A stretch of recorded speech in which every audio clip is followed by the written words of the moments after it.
Every year, the Earth's temperature goes up by 1.5 degrees Celsius.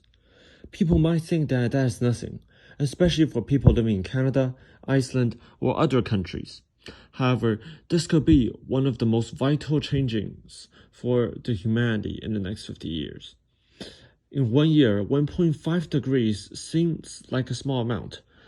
People might not even have the sense of it in extreme places like the ice poles. Yet, think of what happens in 10 years. If you live in an environment 15 degrees Celsius in the spring, it will now be 30 degrees Celsius. That is twice as hot.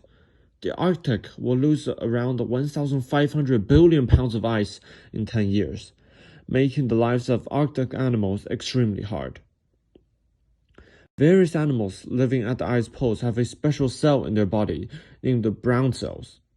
Animals living there have adapted something never to be found anywhere else, and that's the blubber.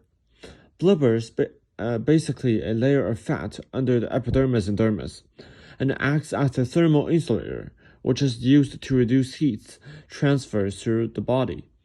Blubber contains about 93% of fat, and since it has a low heat conductivity, it means that heat will not have a great chance of going in or out. A blubber can cover over the entire body and grow up to 50 centimeters thick for some animals.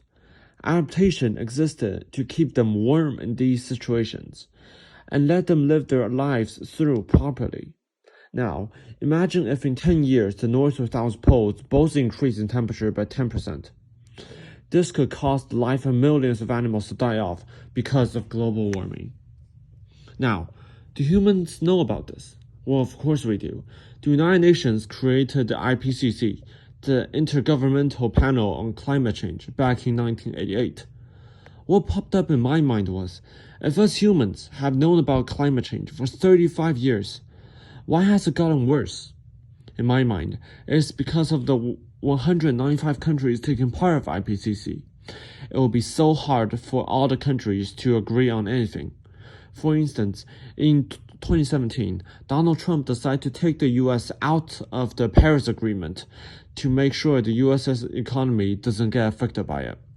According to the IPCC official website, the Paris Agreement is to rise this century well below 2 degrees Celsius, above pre-industrial levels, and to pursue efforts to limit the temperature increase even further to 1.5 degrees Celsius. President Biden put the US back into the agreement on his first day of office.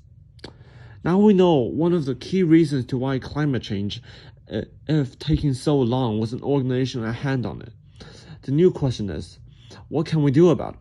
First, citizens ourselves should form together and group up and create our own system and organizations on climate change.